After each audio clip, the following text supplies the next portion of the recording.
Picture yourself waking up to the rising sun, wrapped in a soft veil of fog with the scent of fresh coffee plantations surrounding your villa in a warm embrace. At Vanasya Farm Plots, your mornings start with the fresh aroma of coffee, the crisp mountain air, and the melody of nature's symphony. Nestled in the foothills of the majestic Western Ghats, this 40-acre paradise is designed to blend luxury with nature. Premium amenities meticulously crafted for restaurant, pond, jogging track, badminton and basketball courts, plantation trail. From scenic designs to cozy farm-to-table dining, every moment at Vanasya is crafted for peace, luxury and adventure. Features beauty, laughter and pure joy. Book your visit today.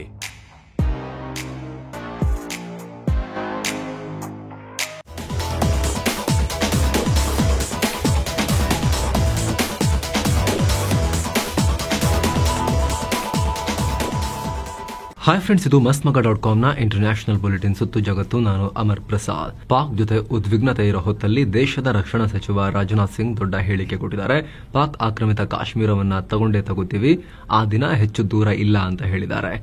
CII annual business ಸಮಿಟ್ನಲ್ಲಿ ಮಾತನಾಡಿದ ರಕ್ಷಣಾ ಸಚಿವರು, ಭಾರತ ಮತ್ತು ಪಾಕ್ ಆಕ್ರಮಿತ ಕಾಶ್ಮೀರಕ್ಕೂ ಭಾವನಾತ್ಮಕ ಮತ್ತು ಸಾಂಸ್ಕೃತಿಕವಾದ ಸಂಬಂಧ ಇದೆ. ಭಾರತ ಸದಾ ಎರಡು ಹೃದಯಗಳನ್ನ ಒಂದು ಮಾಡೋ ಬಗ್ಗೆ ಮಾತನಾಡುತ್ತೆ ಹೊರತು ಅವುಗಳನ್ನ ಡಿವೈಡ್ ಮಾಡೋದ್ರ ಬಗ್ಗೆ ಮಾತಾಡಲ್ಲ. ಒಂದಲ್ಲ ಒಂದಿನ ಪ್ರೀತಿ, ಏಕತೆ ಮತ್ತು ಸತ್ಯದ ಮಾರ್ಗದಲ್ಲಿ ಪಾಕ್ ಆಕ್ರಮಿತ ಕಾಶ್ಮೀರ ಭಾರತಕ್ಕೆ ಸೇರುತ್ತೆ. ನಮ್ಮಿಂದ ಭೌಗೋಳಿಕವಾಗಿ, ರಾಜಕೀಯವಾಗಿ ಬೇರೆಯಾಗಿರೋ ಪಾಕ್ ಆಕ್ರಮಿತ ಕಾಶ್ಮೀರ ಜನರಲ್ಲಿ ನನಗೆ ನಂಬಿಕೆ ಇದೆ. ಪಾಕ್ ಆಕ್ರಮಿತ ಕಾಶ್ಮೀರದ ಜನರು ನಮ್ಮವರು. ಭಾರತವನ್ನ ಒಂದುಗೂಡಿಸೋಕೆ ನಾವು ಕಮಿಟ್ ಆಗಿದ್ದೀವಿ ಅಂತ ರಾಜನಾಥ್ ಸಿಂಗ್ ಹೇಳಿದ್ದಾರೆ. ಜೊತೆಗೆ 10 ವರ್ಷಗಳ ಹಿಂದೆ ಭಾರತದ ಡಿಫೆನ್ಸ್ ಎಕ್ಸ್ಪೋರ್ಟ್ 1000 ಕೋಟಿ ರೂಪಾಯಿಗೂ ಕಮ್ಮಿ ಇತ್ತು. ಇದೀಗ ಎಕ್ಸ್ಪೋರ್ಟ್ 23,500 ಕೋಟಿ ರೂಪಾಯಿ ತಲುಪಿದೆ ಅಂತ ಮೇಕ್ ಇನ್ ಇಂಡಿಯಾ, ಅದರಲ್ಲೂ ಕೂಡ ಡಿಫೆನ್ಸ್ ಮ್ಯಾನುಫ್ಯಾಕ್ಚರಿಂಗ್ ನಲ್ಲಿನ ಸಾಧನೆಯನ್ನ ಅವರು ಮುಂದಿಟ್ಟಿದ್ದಾರೆ. ಈ ನಡುವೆ ದೇಶದಲ್ಲಿ ಇಂಟ್ರೆಸ್ಟಿಂಗ್ ಬೆಳವಣಿಗೆಯಾಗಿದೆ. ಬುಧವಾರ ಸಂಜೆ ಪಾಕಿಸ್ತಾನ ಗಡಿ ರಾಜ್ಯಗಳಲ್ಲಿ ಅಂದರೆ ಗುಜರಾತ್, ರಾಜಸ್ಥಾನ್, ಪಂಜಾಬ್, ಜಮ್ಮು ಕಾಶ್ಮೀರ ಮತ್ತು ಹರಿಯಾಣದಲ್ಲಿ ಆಪರೇಷನ್ ಶೀಲ್ಡ್ ಹೆಸರಲ್ಲಿ ಮಾಕ್ ಡ್ರಿಲ್ ನಡೆಸೋದಾಗಿ ಭಾರತ ಘೋಷಿಸಿತ್ತು. ಅಂದ್ರೆ ಯುದ್ಧಕ್ಕೆ ಜನರನ್ನ ತಯಾರು ಮಾಡೋ ರೀತಿಯಲ್ಲಿ ಮಾಕ್ ಡ್ರಿಲ್ಗೆ. ಆಪರೇಷನ್ ಸಿಂಧೂರ್ ನಡೆಸಿದ ದಿನ ಡೇನಲ್ಲಿ ಮಾಕ್ ಡ್ರಿಲ್ ಆಗಬೇಕಾಗಿತ್ತು. ನೈಟೇ ಭಾರತ ಪಾಕಿಸ್ತಾನಕ್ಕೆ ನುಗ್ಗಿ ಹೊಡೆದಿತ್ತಲ್ಲ. ಸೊ ಹಂಗೆ ಮತ್ತಿನ್ನೊಮ್ಮೆ ಮಾಕ್ ಡ್ರಿಲ್ಗೆ ಆದೇಶ ಕೊಟ್ಟಿದ್ರು. ಅದನ್ನ ಗುರುವಾರ ಅಂತ ಹೇಳಿ ಆದೇಶ ಹೊರಡಿಸಿದ್ರು.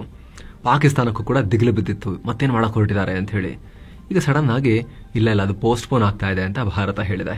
ಆಡಳಿತಾತ್ಮಕ ಕಾರಣಗಳನ್ನ ಕೊಟ್ಟು ಮಾಕ್ ಡ್ರಿಲ್ ನ ಮುಂದೂಡಿಕೆ ಮಾಡ್ತಾ ಇದೀವಿ, ನೆಕ್ಸ್ಟ್ ಯಾವಾಗಂತ ಡೇಟ್ ಹೇಳ್ತೀವಿ ಅನ್ನೋ ರೀತಿಯಲ್ಲಿ ಭಾರತ ಹೆಜ್ಜೆ ಇಟ್ಟಿದೆ. ಪೋಸ್ಟ್ಪೋನ್ ಅಂತ ಹೇಳಿದೆ, ಕ್ಯಾನ್ಸಲ್ ಅಂತ ಹೇಳಿಲ್ಲ. ಸೊ ಪಾಕಿಸ್ತಾನ ತುದಿ ಬೆರಳಲ್ಲಿ ನಿಂತ್ಕೊಂಡು ನೋಡೋ ರೀತಿ ಭಾರತ ಮೇಂಟೈನ್ ಮಾಡಿದೆ. ಪಂಜಾಬ್ ಸರ್ಕಾರ ಮಾತ್ರ ಜೂನ್ 3ಕ್ಕೆ ನಾವು ಮಾಡ್ತೀವಿ ಅಂತ ಹೇಳಿದೆ. ಆದ್ರೆ ಉಳಿದ 3 ರಾಜ್ಯಗಳಿಂದ ನೆಕ್ಸ್ಟ್ ಯಾವಾಗ ಅನ್ನೋದ್ರ ಬಗ್ಗೆ ಕನ್ಫರ್ಮೇಶನ್ ಇಲ್ಲ. ಒಟ್ಟಾರೆ ದಿಢೀರಂತ ಆದೇಶ ಹೊರಡಿಸಿ, ದಿಢೀರಂತ ಅದನ್ನ ಮುಂದೂಡಿ ಹೊಸ ಡೇಟ್ ಕೂಡ ಹೇಳಿದೆ. ಪಾಕಿಸ್ತಾನವನ್ನ ಬಹಳ ಟೆನ್ಷನ್ ನಲ್ಲಿ ಇಡುವ ಕೆಲಸವನ್ನ ಭಾರತ ಮಾಡಿದೆ. ಇಲ್ಲಿ ಇನ್ನು ಹುಟ್ಟುಗುಣ ಹೂತಾಕಿದ್ರೂ ಹೋಗಲ್ಲ ಅನ್ನೋ ಮಾತು ಪಾಕಿಸ್ತಾನಕ್ಕೆ ಹೇಳಿ ಮಾಡಿಸಿದಂತಿದೆ. ಉಗ್ರರ ಸಹವಾಸ ಬಿಡಿ ಅಂತ ಅಷ್ಟೆಲ್ಲಾ ಕ್ಲಾಸ್ ತಗೊಂಡು ಅವರಿಗೆ ಪನಿಷ್ಮೆಂಟ್ ಕೊಟ್ಟು ಬಂತು ಭಾರತ. ಆದರೂ ಕೂಡ ಪಾಕ್ ಬುದ್ಧಿ ಕಲಿಯೋ ರೀತಿ ಕಾಣಿಸ್ತಾ ಇಲ್ಲ. ಇದೀಗ ಪಾಕಿಸ್ತಾನದಲ್ಲಿ ಉಗ್ರರ ಕಿಟಿ ಪಾರ್ಟಿ ನಡೆದಿದೆ. ಪಾಕಿಸ್ತಾನದ ಪಂಜಾಬ್ ಪ್ರಾಂತ್ಯದಲ್ಲಿ ಉಗ್ರರೆಲ್ಲ ಸೇರ್ಕೊಂಡು ವಾರ್ಷಿಕ ಯೋಮ್ ಎ ತಕ್ಬೀರ್ ಆಚರಿಸಿದ್ದಾರೆ. ಅಂದ್ರೆ 1998ರ ಮೇ 28ನೇ ತಾರೀಕು ಪಾಕಿಸ್ತಾನ ಪರಮಾಣು ಪರೀಕ್ಷೆ ನಡೆಸಿತ್ತು. ಅದರ ಪ್ರಯುಕ್ತ ಪಾಕ್ ಪ್ರತಿ ವರ್ಷ ಯೋಮ್ ಎ ತಕ್ಬೀರ್ ಅಂದ್ರೆ ಹೆಮ್ಮೆಯ ದಿನ, ಗ್ರೇಟ್ ಡೇ ಅಂತ ಆಚರಿಸ್ತಾರೆ. ಈ ಆಚರಣೆಗೆ ಮೋಸ್ಟ್ ವಾಂಟೆಡ್ ಉಗ್ರ ಕ್ರಿಮಿಕೀಟಗಳೆಲ್ಲ ವಿಲದಿಂದ ಹೊರಗೆ ಬಂದು ಪಾಲ್ಗೊಂಡಿವೆ. ವಿಶ್ವಸಂಸ್ಥೆಯ ಘೋಷಿತ ಉಗ್ರ ಹಫೀಜ್ ಸಯೀದ್ ಮಗ ತಲಾ ಸಯೀದ್ ಕೂಡ ಇದರಲ್ಲಿ ಭಾಗಿಯಾಗಿದ್ದ. ಈತನೊಂದಿಗೆ ಇತರ ಟಾಪ್ ಎಲಿಟಿಯ ಉಗ್ರರಿದ್ರು. ಈ ಉಗ್ರರೆಲ್ಲ ಸೇರಿ ಪಂಜಾಬ್ನ ಬೀದಿ ಬೀದಿಗಳಲ್ಲಿ ಪಬ್ಲಿಕ್ ರ್ಯಾಲಿ ಮಾಡಿದ್ದಾರೆ. ಇವರುಗಳೇ ವಿವಿಐಪಿಗಳ ತರ ಹೆವಿ ಸೆಕ್ಯೂರಿಟಿಯನ್ನು ಕೊಟ್ಟಿದ್ದಾರೆ, ಮರ್ಯಾದೆ ಬಿಟ್ಕೊಂಡು ಪಾಕ್ ಫೋರ್ಸಸ್ನವರು. ಖುದ್ದು ಎಲಿಟಿ ಉಗ್ರ ಸಂಘಟನೆ ಮತ್ತದರ ರಾಜಕೀಯ ಪಕ್ಷ ಮಿಲ್ಲಿ ಮುಸ್ಲಿಂ ಲೀಗ್ MML ಇದನ್ನ ಭರ್ಜರಿಯಾಗಿ ಸೆಲೆಬ್ರೇಟ್ ಮಾಡಿದ್ದಾರೆ. ಅಷ್ಟೇ ಅಲ್ಲ, ಈ ಆಚರಣೆ ಮಾಡ್ತಾ ಭಾರತದ ವಿರುದ್ಧ ಘೋಷಣೆ ಕೂಗಿದ್ದಾರೆ. ಭಾರತಕ್ಕೆ ಸಾವು ಅಂತ ಹೇಳಿ ಕೂಗಿದ್ದಾರೆ. ಇವ್ರ ಕೈಲಿ ಅಷ್ಟೇ ಬಾಯಿಲ್ ಆ ರೀತಿ ಜೊಲ್ಲು ಕಾರದಷ್ಟೇ ಗೊತ್ತಿರೋದು ಇವಕ್ಕೆ. ಗಮನಿಸಬೇಕಾದ ಅಂಶ ಅಂದ್ರೆ ಪಂಜಾಬ್ನ ಬೀದಿಗಳಲ್ಲಿ ಈ ರ್ಯಾಲಿ ಬಗ್ಗೆ ಬ್ಯಾನರ್ ಕೂಡ ಹಾಕಲಾಗಿದೆ. ಅದರಲ್ಲಿ ಪಾಕಿಸ್ತಾನ ಸೇನಾಧಿಕಾರಿಗಳು ಮತ್ತು ಎಲಿಟಿ ಉಗ್ರರು ಒಟ್ಟಿಗೆ ನಿಂತಿರೋ ಫೋಟೋಗಳನ್ನ ಡಿಸ್ಪ್ಲೇ ಮಾಡಲಾಗಿದೆ. ಅಷ್ಟೇ ಅಲ್ಲದೆ ಅಮಾಯಕ ಜನರ ರಕ್ತ ಹೀರೋ ಈ ಉಗ್ರರು ರಕ್ತದಾನ ಶಿಬಿರವನ್ನ ಕೂಡ ಇಟ್ಕೊಂಡಿದ್ರಂತೆ. ಅದನ್ನ ಮಾಧ್ಯಮಗಳು ರಿಪೋರ್ಟ್ ಮಾಡಿವೆ. ಯಾರಿಗೆ ಬೇಕು ಈ ಉಗ್ರ ಕೀಟಗಳ ರಕ್ತ? ಇದೆಲ್ಲದರ ಮಧ್ಯೆ ಪಾಕ್ ಒಳಗೆ ಡ್ರೋನ್ ದಾಳಿ ಮುಂದುವರೆದಿದೆ. ಈಗ ಖೈಬರ್ ಪಖ್ತೂನ್ಖ್ವಾ ಭಾಗದಲ್ಲಿ ಅದು ವಾಲಿಬಾಲ್ ಸ್ಟೇಡಿಯಂ ಒಂದರ ಮೇಲೆ ಡ್ರೋನ್ ಅಪ್ಪಳಿಸಿದೆ. ಪರಿಣಾಮ ವಾಲಿಬಾಲ್ ಮ್ಯಾಚ್ ನೋಡಿದ ಕೂತಿದ್ದ 22 ಮಂದಿ ಗಂಭೀರ ಗಾಯಗೊಂಡಿದ್ದಾರೆ. ಯಾರು ಮಾಡಿದ್ದು ಅಂತ ಇನ್ನೂ ಕೂಡ ಸ್ಪಷ್ಟ ಇಲ್ಲ. ಆದರೆ ಈ ಭಾಗದಲ್ಲಿ ಪಾಕ್ ಸೇನೆ ಮತ್ತು ಟಿಟಿಪಿ ರೆಬೆಲ್ಸ್ ಒಬ್ಬರ ವಿರುದ್ಧ ಒಬ್ಬರು ಡ್ರೋನ್ ದಾಳಿ ಮಾಡ್ತಾನೆ ಇರ್ತಾರೆ. ಹೀಗಾಗಿ ಈ ಸ್ಟ್ರೈಕ್ ಯಾರು ಮಾಡಿದ್ದು ಅನ್ನೋದು ಇನ್ನೂ ಕೂಡ ಸ್ಪಷ್ಟ ಆಗಬೇಕು. ಮೇ 19ನೇ ತಾರೀಕು ಇದೇ ಖೈಬರ್ ಪಖ್ತೂನ್ಖ್ವಾದ ವಜೀರಿಸ್ತಾನ್ ಮೀರ್ ಅಲಿ ಅನ್ನೋ ಏರಿಯಾದಲ್ಲಿ ಡ್ರೋನ್ ದಾಳಿ ನಡೆದಿತ್ತು. ಆಗ ಒಂದೇ ಕುಟುಂಬದ 4 ಪ್ರಾಣ ಕಳ್ಕೊಂಡಿದ್ರು. ಅದು ದೊಡ್ಡ ಪ್ರತಿಭಟನೆಗೆ ಕಾರಣ ಆಗಿತ್ತು. ಪಾಕಿಸ್ತಾನ ಸೇನೆ ವಿರುದ್ಧ ಜನಾಕ್ರೋಶ ಎದ್ದಿತ್ತು. ಈ ದಾಳಿಯನ್ನ ಪಾಕಿಸ್ತಾನ ಸೇನೆ ನಡೆಸಿತ್ತು. ಅಯ್ಯೋ, ನಾಗರಿಕರ ಮೇಲೆ ಬಿದ್ದು ಡ್ಯಾಮೇಜ್ ಆಗೋರು ರೊಚ್ಚಿಗೆದ್ರಳ ಅಂತ ಹೇಳಿ ಗಾಬರಿಯಾದ ಪಾಕ್ ಸೇನೆ ಅದನ್ನ ಭಾರತ ತಲೆ ಕಟ್ಟೋ ಪ್ರಯತ್ನ ಮಾಡಿತ್ತು. ಭಾರತ ಬೆಂಬಲಿತ ಉಗ್ರ ಸಂಘಟನೆ ಮಾಡಿರೋದ್ರಿ ಅಂತ ಹೇಳಿತ್ತು. ಆದ್ರೆ ಈಗ ತಡರಾತ್ರಿ ಸುಮಾರು 8 ಗಂಟೆ ಹೊತ್ತಿಗೆ ಸ್ಟೇಡಿಯಂಗೆ ಒಂದು ಡ್ರೋನ್ ಅಪ್ಪಳಿಸಿದೆ. ಭಾರತ ಹಾಗೂ ಪಾಕ್ ನಡುವೆ ಈ ಆಪರೇಷನ್ ಸಿಂಧೂರ್ ಸಂಘರ್ಷ ಆಗಿ ಅದರಲ್ಲಿ ಡ್ರೋನ್ ಶಕ್ತಿ ಗೊತ್ತಾದ ಬೆನ್ನಲ್ಲೇ ಪಾಕಿಸ್ತಾನದ ಒಳಗೂ ಡ್ರೋನ್ ಹಾವಳಿ ಹೆಚ್ಚಾಗಿದೆ. ಇನ್ನೊಂದು ಕಡೆ ಜಮ್ಮು ಕಾಶ್ಮೀರದ ಶೋಪಿಯಾನ್ ಜಿಲ್ಲೆಯಲ್ಲಿ ಪೊಲೀಸ್ ಮತ್ತು ಸಿಆರ್ಪಿಎಫ್ ಸೇರಿ ಉಗ್ರರ ವಿರುದ್ಧ ದೊಡ್ಡ ಜಂಟಿ ಕಾರ್ಯಾಚರಣೆ ನಡೆದಿದೆ. ಈ ಕಾರ್ಯಾಚರಣೆ ವೇಳೆ 2 ಹೈಬ್ರಿಡ್ ಲಷ್ಕರ್ ಉಗ್ರರನ್ನ ಅರೆಸ್ಟ್ ಮಾಡಲಾಗಿದೆ. ಹೈಬ್ರಿಡ್ ಉಗ್ರರು ಅಂದ್ರೆ ಸಾಮಾನ್ಯ ನಾಗರಿಕರಂತೆ ಜೀವನ ನಡೆಸುವಂತ ಭಯೋತ್ಪಾದಕರು. ಬೆಳಿಗ್ಗೆ ಮಾಮೂಲಿ ಕೆಲಸ, ಒಳಗೊಳಗೆ ಉಗ್ರ ಕೃತ್ಯ. ಇವರನ್ನೀಗ ನಮ್ಮ ಸೇನೆಯವರು ಸೆರೆ ಹಿಡಿದಿದ್ದಾರೆ. ಇವರಿಂದ ಅಪಾರ ಪ್ರಮಾಣದಲ್ಲಿ ಬಂದೂಕು, 4 ಮ್ಯಾಗ್ಝಿನ್, 2 ಕೈ ಸ್ಫೋಟಕ, ಮದ್ದುಗುಂಡು ಎಲ್ಲವನ್ನ ವಶಕ್ಕೆ ಪಡೆಯಲಾಗಿದೆ. ಜೊತೆಗೆ 5,400 ರೂಪಾಯಿ ನಗದು ಮತ್ತು ಆಧಾರ್ ಕಾರ್ಡ್ ಎಲ್ಲ ಮಾಡಿಸ್ಕೊಂಡಿದ್ರು, ಅದನ್ನು ರಿಕವರ್ ಮಾಡಲಾಗಿದೆ. ಈ ಬಗ್ಗೆ ಮಾತನಾಡಿರುವ ಪೊಲೀಸರು, ಉಗ್ರರು ನಮ್ಮೊಂದಿಗೆ ಫೈಟ್ ಮಾಡೋ ಬದಲು ಶರಣಾದ್ರು, ಹಾಗಾಗಿ ಎನ್ಕೌಂಟರ್ ಆಗೋದ್ರಿಂದ ಬಚಾವಾದ್ರು. ಇವ್ರನ್ನ ಇರ್ಫಾನ್ ಬಶೀರ್ ಮತ್ತು ಉಜೇರ್ ಸಲಾಂ ಅಂತ ಗುರುತಿಸಲಾಗಿದೆ. ಉಗ್ರರ ಓಡಾಟದ ಬಗ್ಗೆ ಮಾಹಿತಿ ಪಡೆದು ಶೋಧ ಕಾರ್ಯಾಚರಣೆ ನಡೆಸಿದ್ವಿ. ಯಶಸ್ವಿಯಾಗಿ 2 ಉಗ್ರಗಾಮಿಗಳನ್ನ ಹಿಡಿದಿದ್ದೀವಿ. ಸದ್ಯ ತನಿಖೆ ನಡೆಸ್ತಾ ಇದ್ದೀವಿ ಅಂತ ಹೇಳಿದ್ದಾರೆ. ಇನ್ನೊಂದು ಕಡೆ ದೇಶದ ಒಳಗೆ ದೇಶದ್ರೋಹಿಗಳ ಬೇಟೆ ಜೋರಾಗಿದೆ. ಇದೀಗ ಪಾಕಿಸ್ತಾನದ ಐಎಸ್ಐ ಪರವಾಗಿ ಬೇಹುಗಾರಿಕೆ ನಡೆಸ್ತಾ ಇರೋ ಆರೋಪದ ಮೇಲೆ ಕಾಂಗ್ರೆಸ್ ಹಿರಿಯ ನಾಯಕರೊಬ್ಬರ ಮಾಜಿ ಪರ್ಸನಲ್ ಅಸಿಸ್ಟೆಂಟ್ ಹಾಗೂ ಸರ್ಕಾರಿ ನೌಕರನೂ ಆಗಿರೋ ಶಕೂರ್ ಖಾನ್ ಮಂಗ್ಲಿಯಾ ಈತನನ್ನ ಅರೆಸ್ಟ್ ಮಾಡಲಾಗಿದೆ. ರಾಜಸ್ಥಾನದ ಸಿಐಡಿ ಮತ್ತು ಇತರ ಗುಪ್ತಚರ ತಂಡ ಜಂಟಿಯಾಗಿ ಈತನನ್ನ ಜೈಪುರದಲ್ಲಿ ಹಿಡಿದು ಹಾಕಿದ್ದಾರೆ. ಈತನಿಗೆ ಪಾಕಿಸ್ತಾನ ಎಂಬೆಸಿ ಅಧಿಕಾರಿ ಮತ್ತು ಐಎಸ್ಐ ಜೊತೆ ಲಿಂಕ್ ಇತ್ತು. ಶಂಕಿತ ಉಗ್ರ ಚಟುವಟಿಕೆಯಲ್ಲಿ ಭಾಗಿಯಾಗಿರೋ ಅನುಮಾನ ಕೂಡ ಇತ್ತು. ಈತ 6-7 ಬಾರಿ ಪಾಕಿಸ್ತಾನಕ್ಕೆ ಭೇಟಿ ಕೊಟ್ಟಿರುವ ಬಗ್ಗೆ ತನಿಖೆ ವೇಳೆ ಬಾಯ್ಬಿಟ್ಟಿದ್ದಾನೆ. ಹೀಗಂತ ಎಸ್ಪಿ ಸುಧೀರ್ ಚೌಧರಿ ಮಾಹಿತಿ ಕೊಟ್ಟಿದ್ದಾರೆ. ಸದ್ಯ ತನಿಖೆ ಮುಂದುವರೆದಿದೆ.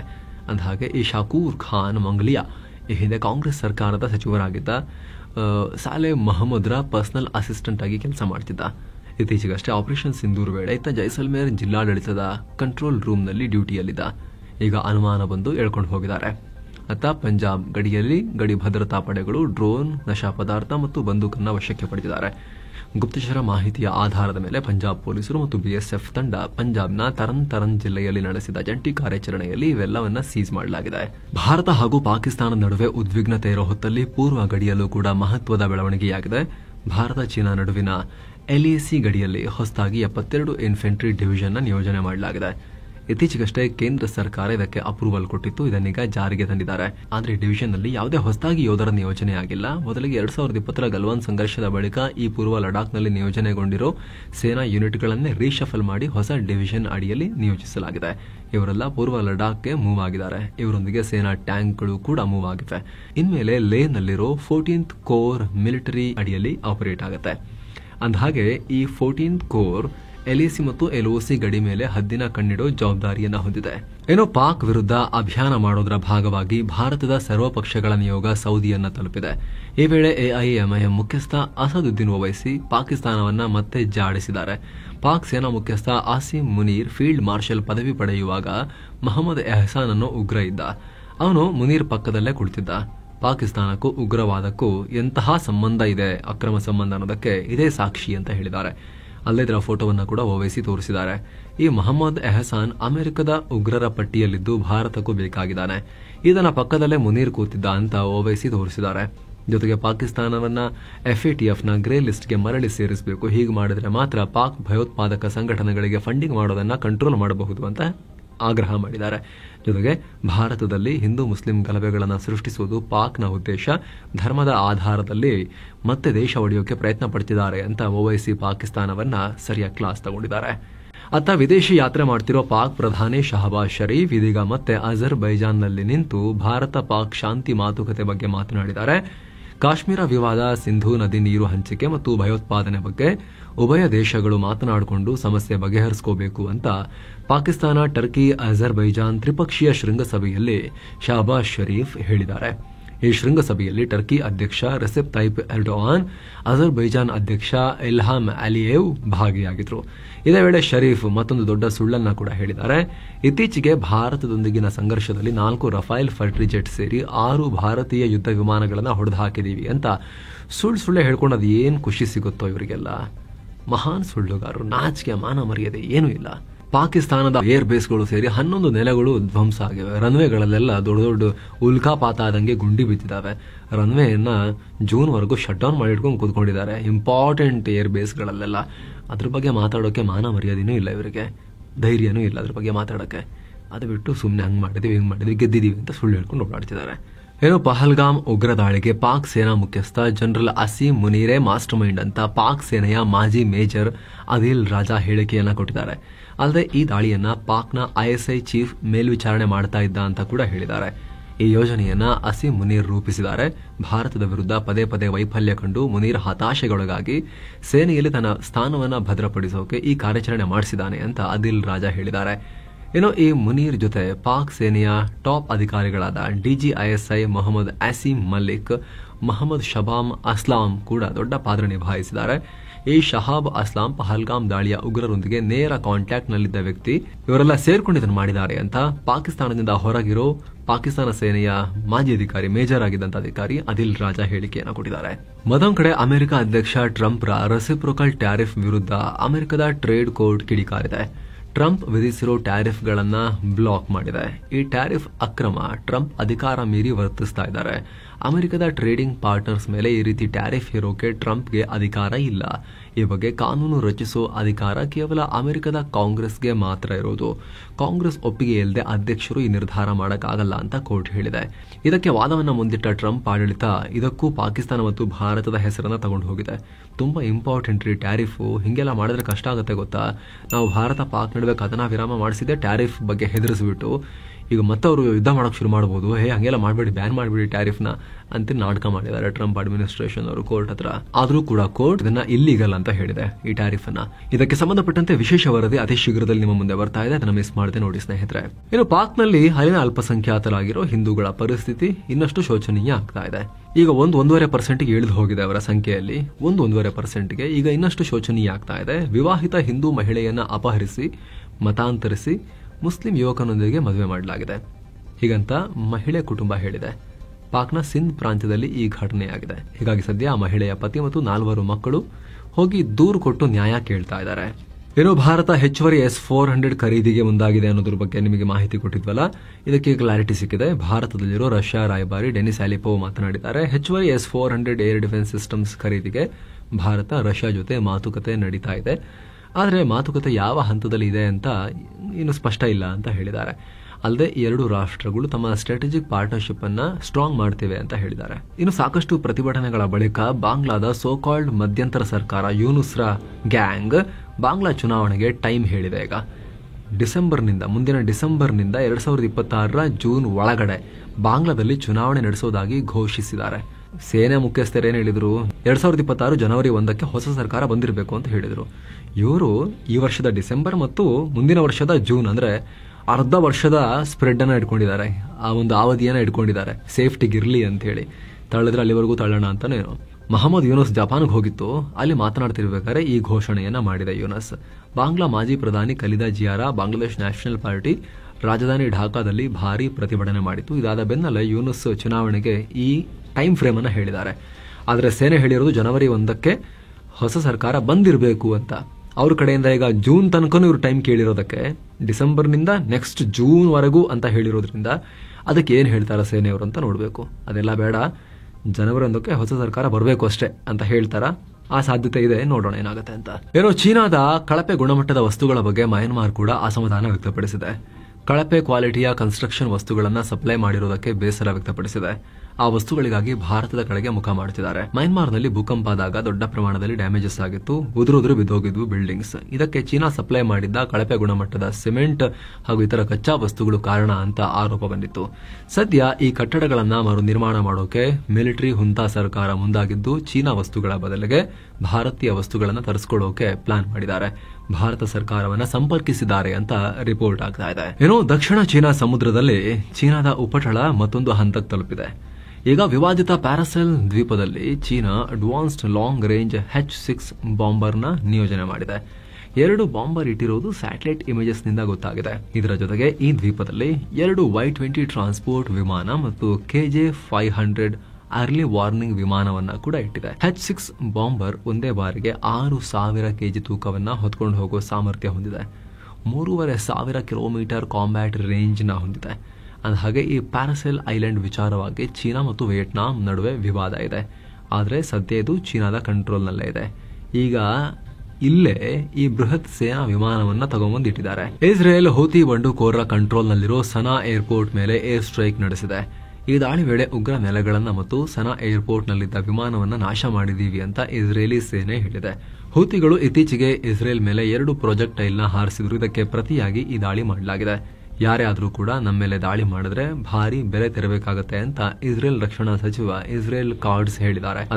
ಮೇ 14ನೇ ತಾರೀಕು ಇಸ್ರೇಲ್ ಗಾಜಾದಲ್ಲಿ ನಡೆಸಿದ ದಾಳಿಗೆ ಹಮಸ್ ಮುಖ್ಯಸ್ಥನಾಗಿದ್ದ ಯಾಹಿಯಾ ಸಿನ್ವಾರ್ನ ಸಹೋದರ ಮಹಮ್ಮದ್ ಸಿನ್ವಾರ್ ಸಾವನ್ನಪ್ಪಿದ.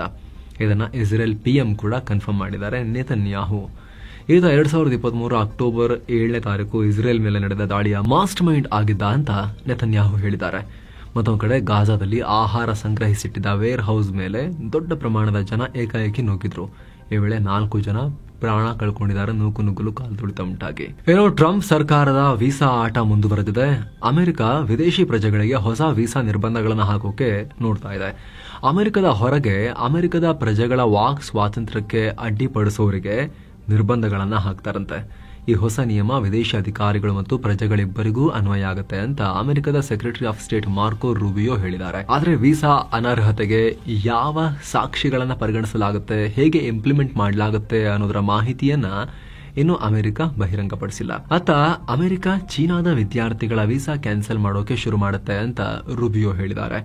ಪ್ರಮುಖ ಕ್ಷೇತ್ರಗಳಲ್ಲಿ ಅಧ್ಯಯನ ಮಾಡ್ತಾ ಇರೋ ಮತ್ತು ಚೀನಾದ ಕಮ್ಯುನಿಸ್ಟ್ ಪಾರ್ಟಿಯೊಂದಿಗೆ ಸಂಬಂಧ ಹೊಂದಿರೋ ವಿದ್ಯಾರ್ಥಿಗಳ ವೀಸಾ ರದ್ದುಗೊಳಿಸುವುದಾಗಿ ರೂಬಿಯೋ ಹೇಳಿದ್ದಾರೆ. ಅಂದಹಾಗೆ 2023-24 ಶೈಕ್ಷಣಿಕ ವರ್ಷದಲ್ಲಿ ಚೀನಾದ 2.70 ಲಕ್ಷ ವಿದ್ಯಾರ್ಥಿಗಳು ಅಮೆರಿಕದಲ್ಲಿ ಸ್ಟಡಿ ಮಾಡ್ತಾ ಇದ್ದಾರೆ. ಕೆನಡಾದ ಮ್ಯಾನಿಟೋಬಾ ಪ್ರಾಂತ್ಯದಲ್ಲಿ ಕಾಡ್ಗಿಚ್ಚು ಉಂಟಾಗಿದೆ. 17,000ಕ್ಕೂ ಅಧಿಕ ಜನರನ್ನ ಸ್ಥಳಾಂತರ ಮಾಡಲಾಗಿದೆ. ಮ್ಯಾನಿಟೋಬಾ ಸರ್ಕಾರ ಸ್ಟೇಟ್ ಎಮರ್ಜೆನ್ಸಿ ಘೋಷಿಸಿದ್ದು, ಸರ್ಕಾರ ಕಾರ್ಯಾಚರಣೆಯನ್ನ ಮುಂದುವರೆಸಿದೆ. ಸೊ ಫ್ರೆಂಡ್ಸ್, ಇದಾಗಿತ್ತು ಇವತ್ತಿನ ಜಗತ್ತಿನ ಸುತ್ತಾಟ. ಮತ್ತೆ ಭೇಟಿ ಆಗ್ತಿರೋಣ. ನಮಸ್ತೆ.